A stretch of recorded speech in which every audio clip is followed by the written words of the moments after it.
దేశంలో బంగారం ధరలు భారీగా పెరిగిపోతున్నాయి. గత నెల రోజుల నుంచి గోల్డ్ రేట్లు ఆకాశమే హద్దుగా దూసుకెళ్తున్నాయి. ఇవాళ బంగారం ధరలు మళ్లీ పెరిగి లైఫ్ టైం హైకి చేరాయి. 10 గ్రాముల 24 క్యారెట్ల బంగారం ధర ఫస్ట్ టైం 84,000 మార్క్ దాటింది. దీంతో ఆల్ టైం రికార్డ్ క్రియేట్ చేసింది.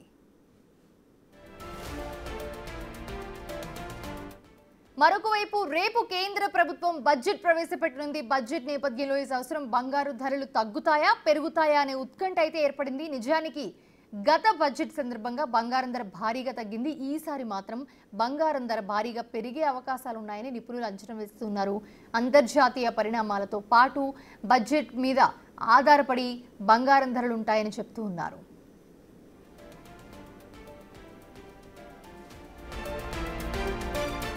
గత నెల రోజులుగా గోల్డ్ రేట్లు పెరుగుతూ వస్తున్నాయి. డిసెంబర్ 31న 22 క్యారెట్ల 1 గ్రాము బంగారం ధర 7,110 రూపాయలు ఉంటే ఇవాళ 7,730కి చేరింది.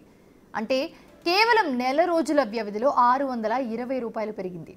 ఈ నేపథ్యంలో బంగారం ధరలు భవిష్యత్తులో ఎలా ఉంటాయి, బడ్జెట్ తర్వాత గోల్డ్ రేట్స్ ఏ రేంజ్లో పెరుగుతాయనే ఉత్కంఠ అందరిలో ఉంది.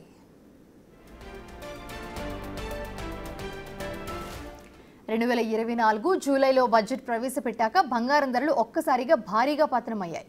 బంగారంపై దిగుమతి సుంకాన్ని 15% నుంచి 6% తగ్గించడంతో ఒక్కసారిగా గోల్డ్ రేట్స్ తగ్గాయి. కానీ ఆ తర్వాత అంతర్జాతీయ పరిణామాలు, రూపాయి విలువ పతనం కారణంగా బంగారం ధరలు పెరుగుతూ వస్తున్నాయి. తాజాగా అమెరికా అధ్యక్షుడు డొనాల్డ్ ట్రంప్ వాణిజ్య యుద్ధానికి దిగే పరిస్థితులు కనిపిస్తుండటంతో సురక్షిత పెట్టుబడి సాధనమైన బంగారం వైపు ఇన్వెస్టర్స్ పెట్టుబడులు మళ్లిస్తున్నారు. దాంతో అంతర్జాతీయంగా బంగారం ధర పెరిగిపోతుంది. దీనికి తోడు రూపాయి విలువ బలహీనపడడం కూడా మన దేశంలో గోల్డ్ రేట్ ఆల్ టైం గరిష్టానికి చేరడానికి కారణం.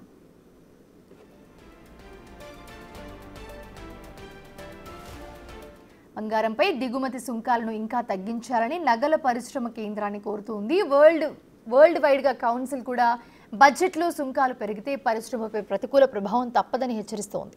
దీంతో విదేశీ మారక ద్రవ్య నిల్వలపై భారం తగ్గేలా, రూపాయి పతనాన్ని అడ్డుకునేలా బంగారం విషయంలో ఆర్థిక మంత్రి నిర్మలా సీతారామన్ ఏ నిర్ణయం తీసుకుంటారో అన్నది ఆసక్తిగా మారింది ఇప్పుడు.